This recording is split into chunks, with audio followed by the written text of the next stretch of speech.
இங்க ஒரு homeless man பார்த்தீங்கன்னா ரயில்வே ஸ்டேஷன்ல இருக்கிற பிளாட்பாரத்தில் படுத்து தூங்கிட்டு இருப்பாரு. ஸோ அப்போ திடீர்னு பசிக்குதுன்னு சொல்லிட்டு அவர் பாக்கெட்டை செக் பண்ணி பார்க்குறாரு. பார்த்தா பாக்கெட்டில் ஒரு சாண்ட்விச் வாங்குறது கூட அவர்கிட்ட காசு இல்லை. சரி, இதை வச்சு வேற ஏதாவது ஜூஸ் மாதிரி வாங்க முடியுமான்னு சொல்லிட்டு சூப்பர் மார்க்கெட்டுக்குள்ளே போயிட்டு ஏதாவது கம்மி விலைக்கு ஜூஸ் இருக்கான்னு சொல்லிட்டு பாட்டுருக்காரு. ஆனால் எதுவுமே இல்லாதனால அப்படியே அந்த சூப்பர் மார்க்கெட்டை விட்டு வெளியே வந்துடுறாரு. அப்படி வெளியே வந்து பார்த்தா அந்த இடத்துல ஒரு வெண்டிங் மிஷின் இருக்கு. அதுதாங்க அந்த ஜூஸ் எல்லாமே நம்ம காயின் போட்டு எடுத்துக்கலாம்ல. ஸோ அந்த மாதிரி ஒரு வெண்டிங் மிஷின். அதில் போய் ஜூஸை எடுக்கலான்னு ட்ரை பண்ணுறாரு. அதுக்கப்புறம் தான் யோசிக்கிறாரு, இந்த மாதிரி நிறைய பேர் அங்கே பிஸியாக இருப்பாங்களா, காயின் அந்த வெண்டிங் மிஷின் கீழே விழுந்தாலும் யாரும் எடுக்க ட்ரை பண்ண மாட்டாங்க. ஸோ அதை யோசிச்சு என்ன பண்றாருன்னா, அந்த வெண்டிங் மிஷின் கீழே ஏதாவது காயின் இருக்கான்னு சொல்லிட்டு பார்க்குறாரு. ஸோ நினைச்ச மாதிரியே 2 காயின் பக்கத்தில் இன்னொரு ரெட் கலர் டோக்கன் இருந்திருக்கு. ஸோ அதை எடுத்துட்டு இருக்காரு. சரி, நம்ம கிட்ட மொத்தமாக எவ்வளோ காயின் இருக்குன்னு சொல்லிட்டு எண்ணி பார்க்கறதுக்காக அங்கே இருக்கிற ஒரு பாத்ரூம்குள்ளே போயிட்டு எண்ணிட்டு இருக்கும்போது அங்கே சடனாக பார்த்தீங்கன்னா ஒரு ரவுடி பையன் வந்து என்ன பண்ணுறான்னா, இவர் பிச்சைக்காரர் தான், ஆனால் அவர்கிட்டயே போயிட்டு இருக்கிற காசை குடுறான்னு சொல்லி எல்லாத்தையும் வாங்கிட்டு போயிடுறான். அதுக்கப்புறம் பார்த்தீங்கன்னா இவர் என்ன பண்ணுறதுன்னு தெரியாமல் இந்த ரெட் கலர் டோக்கன் ஒன்று வச்சிருப்பார்ல, ஸோ அதை எடுத்துகிட்டு போய் இதையாவது போட்டு பார்ப்போம்னு சொல்லிட்டு போட்டு பார்க்குறாரு. பார்த்தா ஒரு ஜூஸ் வந்து விழுகுதுங்க. அதை ஓப்பன் பண்ண அடுத்த செகண்ட் பார்த்தீங்கன்னா பக்கத்து ஸ்டேஷனில் ஒருத்தர் வந்துட்டு இருப்பாரு. சடனாக அவர் மறைஞ்சு போயிடாரு. இவர் எப்பரா மறைஞ்சு போனார் அப்படின்னு சொல்லிட்டு வேகமாக போய் அந்த ஸ்டேஷனில் போய் பார்த்தா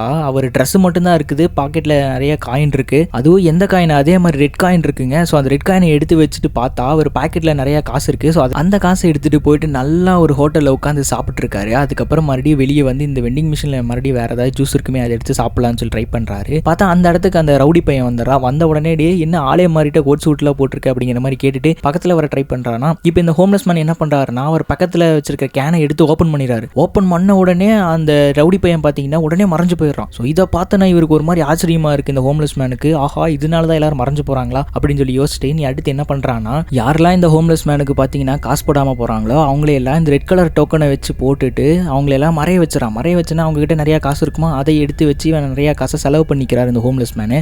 ஆள் நல்லா ஷேவிங் பண்ணிட்டு வேற ஆள் மாதிரி இருக்கான். ஹோம்லெஸ் மேன் மாதிரியே தெரியல. இப்போ திடீர்னு என்னன்னா, ஹோம்லெஸ் மேன் பார்த்தீங்கன்னா டெய்லியுமே அந்த வெண்டிங் மிஷின் கிட்ட வந்து ஜூஸை எடுப்பாரா. இப்போ வேற யாரோ வந்து ஜூஸ் எடுக்கிறத பார்த்துட்டு எடுக்காதரா அப்படிங்கிற மாதிரி சத்தம் போடுறாரு. அது யாருன்னு பார்த்தா இவர் இதுக்கு முன்னாடி எப்படி தாடி வச்சுட்டு ஒரு மாதிரி இருந்தார்ல, ஸோ அதே மாதிரி தான் இருக்காரு. அது யாருன்னா இவரே தான். இவர் பாஸ்ட்ல அவரையே பார்க்குறாரு அந்த வெண்டிங் மிஷின் கிட்ட. இப்போ அந்த பாஸ்ட்ல இருக்கிற அந்த ஹோம்லெஸ் மேன் என்ன பண்றான்னா, டக்குன்னு ஓப்பன் பண்ண உடனே இப்போ இங்க பிரசன்ட்ல இருக்கிற இந்த ஹோம்லெஸ் மேன் பார்த்தீங்கன்னா டக்குன்னு மறைஞ்சு போயிடறான். ஸோ இது என்ன நடக்குதுன்னு கேட்டீங்கன்னா, இது ஒரு டைம் லூப் மாதிரி மாறி மாறி போயிட்டு இருக்கு. இவரே தான் வெண்டிங் மிஷினை ஓப்பன் பண்றாரு, அங்க இருக்கிற ஆளை மறைய வைக்கிறாரு, இந்த வெண்டிங் மிஷினோட பவர் என்னன்னு தெரிஞ்சுக்கிறாரு. அதுக்கப்புறம் நிறைய பேர்த்த மறைய வைக்கிறாரு. கடைசியில் பார்த்தீங்கன்னா இவரே மறைஞ்சு போயிடுறாரு. இது அப்படியே ஒரு டைம் லூப் மாதிரி போயிட்டு இருக்கு. ஸோ இதோட ஆரிஜின் ஸ்டோரியில் என்னன்னு தெரியாதுங்க. இது ஒரு வித்தியாசமான ஒரு படத்தோட ஒரு சின்ன கதை. அதை உங்களுக்கு நான் இப்போ சொல்லியிருக்கேன்.